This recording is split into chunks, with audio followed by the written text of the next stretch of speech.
Okay, so picture this. It was a Wednesday, 4 a.m., I was busy crying, and then...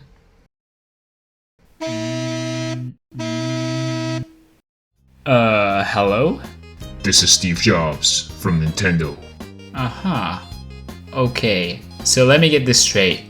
You guys made a new Switch, but you forgot to design the Joy-Cons, and you need me to design them because I'm the world's leading Joy-Con enthusiast. No, of course I won't tell anyone. And that's why today we're making new Joy-Con designs. Now we need to figure out what to make, so I did some research on Facebook. And I discovered these things called minions, and they're pretty popular, so my first idea is, get this, minion Joy-Cons. So I grabbed some Joy-Cons, slapped on some googles and suspenders, and bammo kablamo, minion Joy-Con.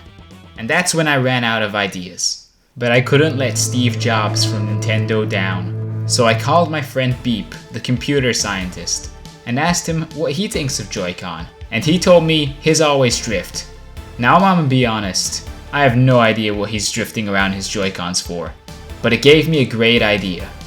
And to implement it, we're gonna need some wheels. That's right, we're making a Joy-Con car.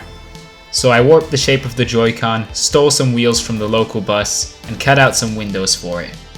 But to be honest, this image doesn't really scream drifting Joy-Con to me. So I convinced Beep to drive around in it at this epic racetrack, the perfect picture to show Steve Jobs from Nintendo. But you know what they say, third time's the charm, and we only have 2 Joy-Con designs. So we better make 3 more. And this next idea was absolutely insane. Okay, get this, it's a Joy-Con, but it's blue. I know, I'm a genius. But there's no time to admire my work. We have 2 more designs to make. Hello? Oh, hi again, Steve Jobs from Nintendo. What do you mean my designs would make bad products? Hey, listen, don't blame me for doing it my way when all your ads keep telling me to do that. Anyways, don't worry, I've got 2 more designs coming and they're gonna blow your mind. Okay, so Steve Jobs from Nintendo told me there's 3 fundamental aspects to include in my controller designs: comfort, appeal, and recognizability. So for my next design, I took inspiration from one of the most comforting, appealing, and recognizable institutions on the planet, McDonald's. Now, fun fact, McDonald's makes food, not controllers. So that's kind of an issue. Luckily, thanks to modern technology, we can convert directly from McDonald's to controllers. And bammo kablamo, we have our formula. And the first step is to grab these McDonald's French fry chip things. Next, we gotta take our default Joy-Con designs and beep boop them together with the power of manual labor. And as always, we gotta add shadows, cause shadows are PogChamp. And here it is. Though I'ma be real, something's missing. And I'm not sure what it is, so it's time to enroll in a marketing course.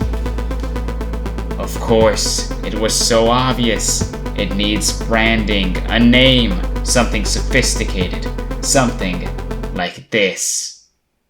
Anyways, I promised Steve Jobs from Nintendo 1 more design, and it's time to continue embracing the McDonald's inspiration. And you know what the most important meal of the day is? That's right, it's breakfast. So I browsed the McDonald's breakfast menu and discovered something called hash browns. Apparently, they're made of potato. And you know what they say, potatoes are pog, maybe a little PogChamp. So time to make them into controllers. Actually, first, I've always wondered what's inside one of these things. So let's just...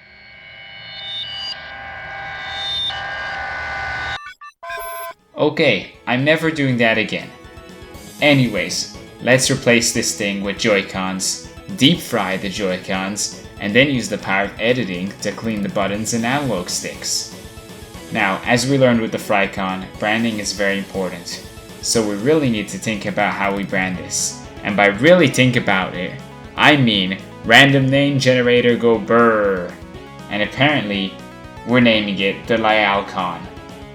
Now I'll just email these to Steve Jobs from Nintendo and let the praise roll in. Huh, That's probably a typo.